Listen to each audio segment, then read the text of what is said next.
அனைவருக்கும் வணக்கம். இதில் நாம் பார்ப்பது ஒரு சிறந்த பரிகாரம். அது என்னவென்றால், நம் உறவு நிலைத்திருக்கு, அதாவது அக்கா தம்பி அம்மா பையன் கணவன் மனைவி ஃப்ரெண்ட்ஷிப், இப்படி எந்த உறவாக இருந்தாலும் நம் பிரிந்திருந்தால் இந்த பரிகாரம் செய்வதனால் கண்டிப்பாக ஒன்று சேர்வார்கள். எந்த ஒரு பரிகாரம் செய்யும்போது முழு நம்பிக்கையுடன் செய்ய வேண்டும். அதிகாலையில் எழுந்தவுடன் தலை குளித்துவிட்டு வெறுர வயிற்றில் பூஜை அறையில் அமர்ந்து ஒரு கப்பில் நெய் எடுத்துக்கொள்ளவும்.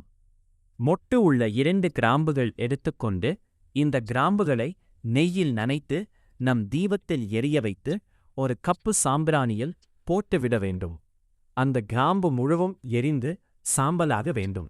பிறகு நாம் இந்த பரிகாரத்தை செய்யும்போது யார் சேர வேண்டும் அவர் பெயரை சொல்லி இந்த பரிகாரத்தை செய்ய வேண்டும். அந்த சாம்பலை எடுத்துக்கொண்டு நீரில் கரைத்து விடவும். இதுபோன்று தொடர்ந்து 48 நாள் அல்லது 7 வாரம் ஞாயிற்றுக்கிழமை செய்து வரலாம். கண்டிப்பாக இந்த பரிகாரத்தை மாலையிலும் செய்யலாம்.